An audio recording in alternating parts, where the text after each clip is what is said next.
The Select Subcommittee on the Coronavirus Pandemic will come to order. I want to welcome everyone.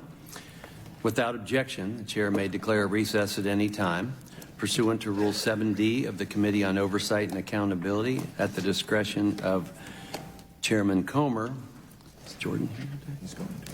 Yeah. Mr. Jordan, a member of the full committee, may participate in today's hearing for the purposes of questions. Further, without objection, I ask unanimous consent for Mr. Moskowitz of the full committee to join today for the purposes of questions. I now recognize myself for the purpose of making an opening statement. Today marks the Select Subcommittee's second hearing in our series investigating the origins of COVID-19. At our first hearing, we heard what we presumed for years, that in addition to this being a scientific question, it is also one of intelligence and national security. Former director of the U.S. Centers for Disease Control and Prevention, Dr. Robert Redfield, who himself is a virologist, while discussing the origins testified, quote, "I don't think that the answer is going to come from the scientific community. I think the answer is going to come from the intelligence community," end quote. As Dr. Redfield stated, and we agree, the intelligence community plays an important role in this investigation. We're not here to analyze the intelligence ourselves. We are here to listen to the experts and follow the facts. And that is exactly what we are here to do today. Ask those that were actually involved in the intelligence process in the earliest days of the pandemic about what they saw and how we, as Congress, should proceed. We appreciate each of the witnesses here today. I do want to highlight that, according to the Congressional Research Service, this is the first time a current or former director of National Intelligence has testified before the Oversight Committee. Welcome. I think it truly shows the importance of this issue for Director Ratcliffe to be here today, and we thank him. We will discuss and examine many aspects of the available unclassified intelligence, and it's my sincere hope that this hearing moves the ball forward and we can ultimately agree on both sides of the aisle that the origins of COVID-19 cannot be solved by science alone. Starting in early 2020, there were rumblings about the possibility COVID-19 came from a lab, likely in Wuhan. Every month since then, more and more circumstantial evidence has come to light suggesting this is the case. On January 15, 2021, Secretary of State Mike Pompeo released a fact sheet regarding some intelligence gathered surrounding the origins of COVID-19. The fact sheet stated three things. First, there were numerous researchers inside the Wuhan Institute of Virology that were sick in the fall of 2019. While this doesn't prove COVID-19 came from the lab, it is a data point suggesting so. Just 2 weeks ago, an expert in emerging disease outbreaks testified before this subcommittee that researchers in a lab becoming sick would be consistent with a research-related lab outbreak. Second, the Wuhan Institute of Virology has a published record of gain-of-function research, including at low biosafety levels. And again, we know that much of this work was done with U.S.-based EcoHealth Alliance. And we know that EcoHealth Alliance has failed to publish all its work and has in fact refused to share its work with the U.S. government. In other words, U.S. taxpayer-funded risky research that may have sparked a pandemic is being hidden by a U.S. entity in China. Third, the Wuhan Institute of Virology has cooperated with the Chinese military since at least 2017, including on animal laboratory experiments. The Biden administration did not and still has not disagreed with these facts. A senior Biden State Department official said, quote, "No one is disputing the information, the fact that those data points exist, the fact that they are accurate," end quote. Ironically enough, the Biden administration takes issue with the fact that the Trump administration released these facts. The same officials said, quote, "The Trump administration put spin on the ball," end quote. I think the fact sheet is pretty clear and non-biased. It even stated that the U.S. government does not know exactly where, when, or how the COVID-19 virus was initially transmitted to humans. That is true. The rest are simply statements of fact derived from available intelligence. Next, on October 29, 2021, the Office of the Director of National Intelligence released its first declassified assessment on COVID-19 origins. This stated unequivocally that both a laboratory and natural origin are plausible. Since then, more reporting has emerged. FBI Director Christopher Wray confirmed publicly that the FBI assessed COVID-19 most likely originated from a lab incident in Wuhan. And the Wall Street Journal reported the Department of Energy now also believes a lab leak is the most likely origin.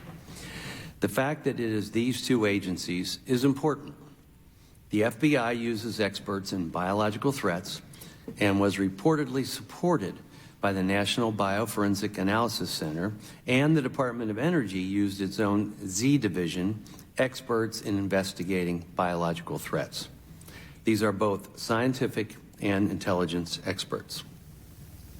While the specific origin of COVID-19 may not be 100% clear, there's mounting evidence suggesting a research or lab-related incident. What is clear, though, is that China does not want the globe to know the origins. They dodge and duck every legitimate attempt to investigate this question. According to the fact sheet, China has systematically prevented a transparent and thorough investigation of the COVID-19 pandemic's origin. According to the ODNI report, China has hindered global investigations, resisted sharing information, and reported to blaming other countries, including the United States. This became even more clear when we received this email from the Chinese embassy last week. Without objection, I would ask unanimous consent to enter this email into the record. In it, the Chinese embassy expresses grave concern regarding this hearing and states they firmly oppose it. Well, we have some news for Beijing. These intimidation tactics will not work. You will not slow down our work, and we will not cease. After the hearing, I'll be sending a letter to the Chinese ambassador to the U.S. requesting China cease intimidation tactics and cooperate with this investigation. I extend the invitation to any member of this subcommittee to join me on that letter. Thank you. I would now like to recognize Ranking Member Ruiz for the purpose of making an opening statement. Thank you, Mr. Chairman. Understanding the origins of the COVID-19 pandemic is important to America's public health and our ability to respond to future public health threats.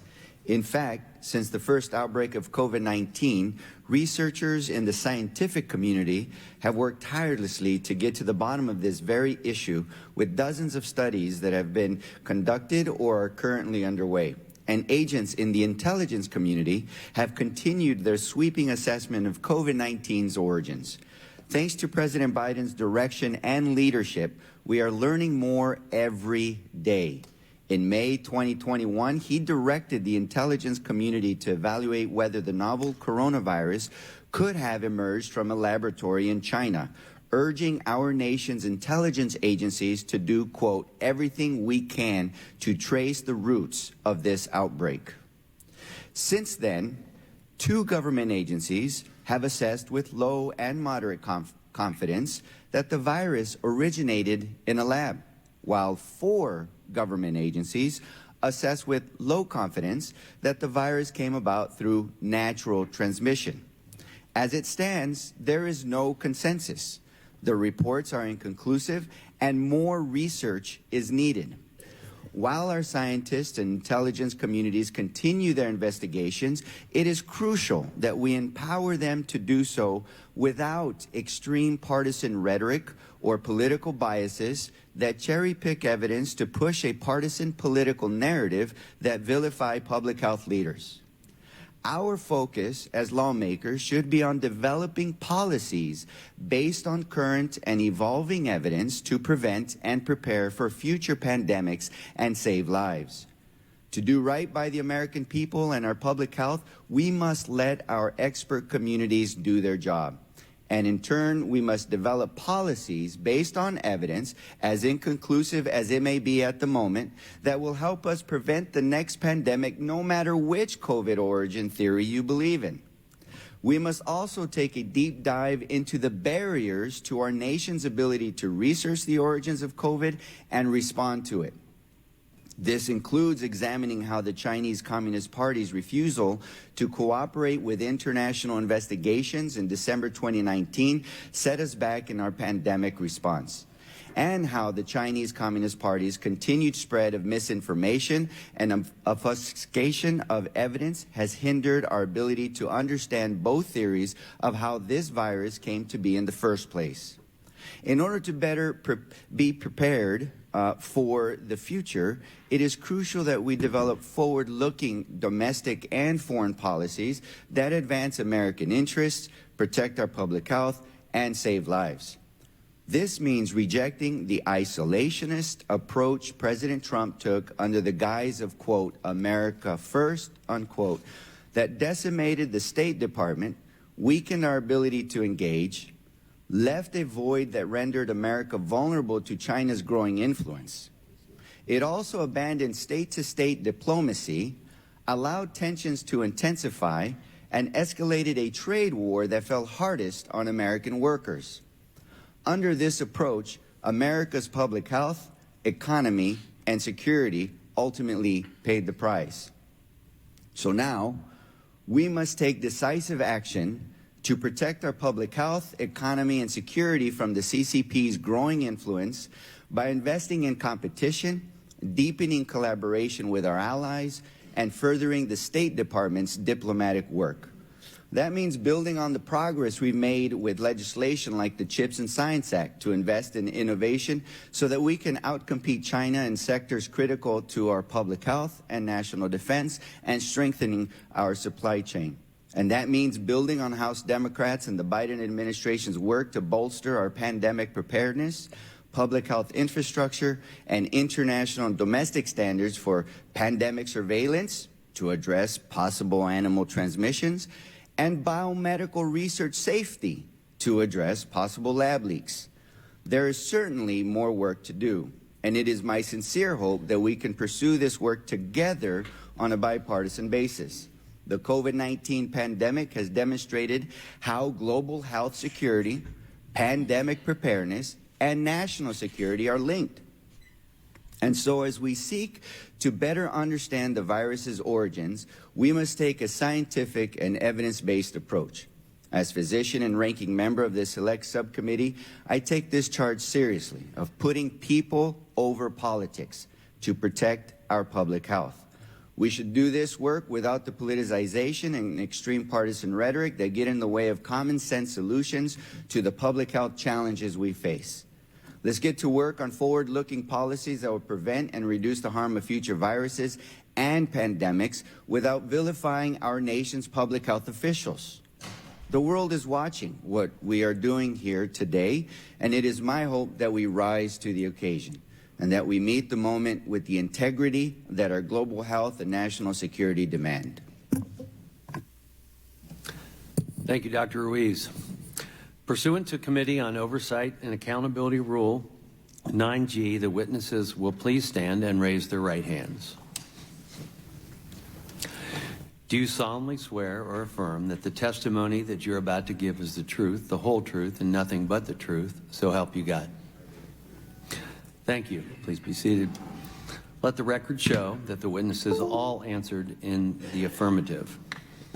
Our witnesses today are the Honorable John Ratcliffe. Director Ratcliffe was most recently the Director of National Intelligence, serving as the Principal Intelligence Advisor to the President.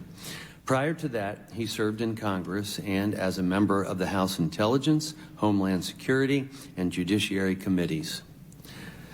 Mr. David Feith. Mr. Feith is currently an Adjunct Senior Fellow at the Center for a New American Security.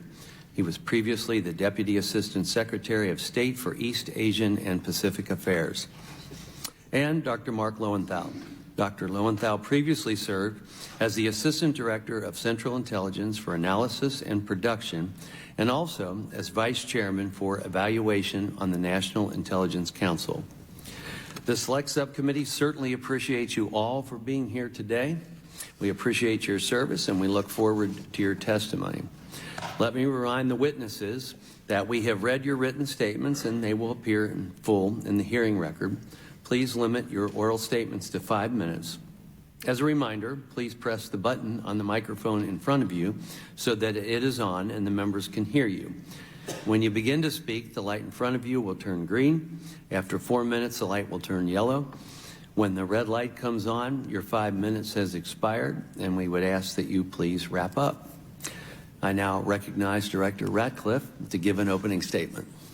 Chairman Wenstrup, Ranking Member Ruiz, members of the committee, it's a pleasure for me to be back in the House of Representatives, where I spent 6 years serving on the House Intelligence, Judiciary, and Homeland Security Committees before leaving Congress when I was confirmed by the Senate to serve as the Director of National Intelligence in the Trump administration.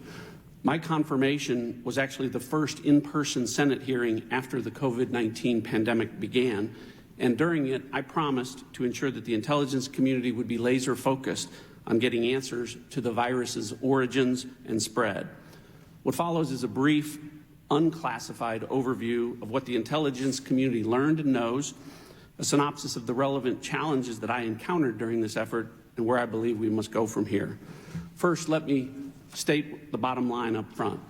My informed assessment, as a person with as much access as anyone to our government's intelligence during the initial year of the pandemic, has been and continues to be that a lab leak is the only explanation credibly supported by our intelligence, by science, and by common sense. From a view inside the IC, if our intelligence and evidence supporting a lab leak theory was placed side by side with our intelligence and evidence pointing to a natural origins or spillover theory, the lab leak side of the ledger would be long, convincing, even overwhelming, while the spillover side would be nearly empty and tenuous. Were this a trial, a preponderance of circumstantial evidence provided by our intelligence would compel a jury finding of guilt to an accusation that coronavirus research in the Wuhan labs was responsible for the pandemic, and likewise, the Chinese Communist Party would be guilty of going to great lengths to cover up the virus's origins, from destroying medical tests, samples, and data, to intimidating and disappearing witnesses and journalists, to lying and coercing global health authorities, even spreading propaganda that the virus originated here in the United States by the U.S. military. Their efforts continue to this day, as the Chinese embassy has formally objected to this hearing and this committee's efforts to ascertain the truth. And the Chinese government has done all of this while proving itself incapable of offering even a shred of exculpatory evidence. The intelligence community's sources on this issue are numerous, diverse, and unassailable, and I hope that the recent unanimous congressional support to require the declassification of our COVID origins material will make some of this available to you and the American people.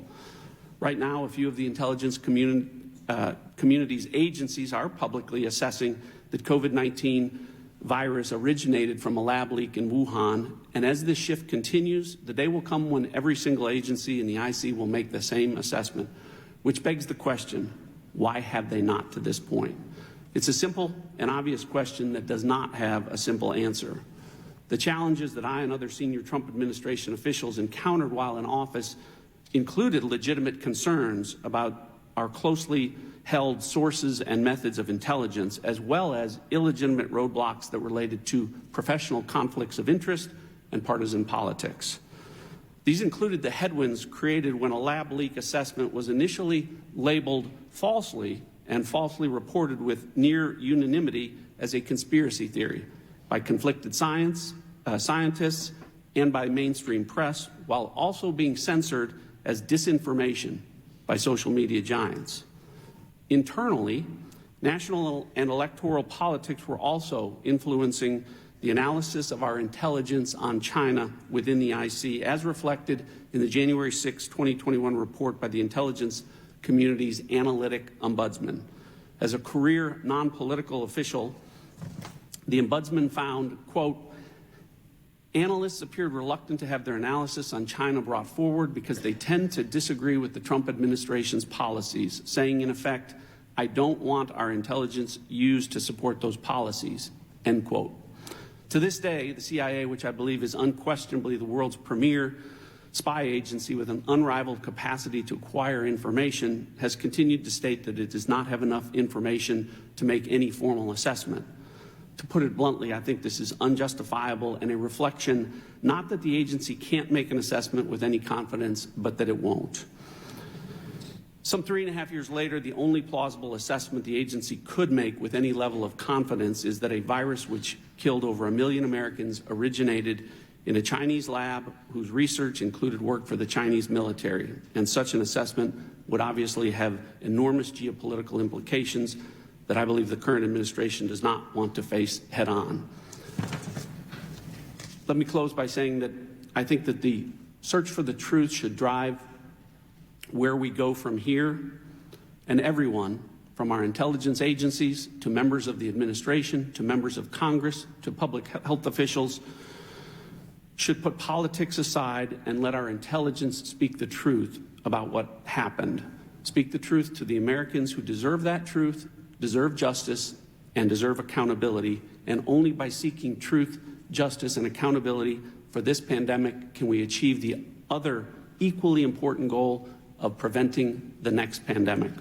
Thank you, and I look forward to your questions.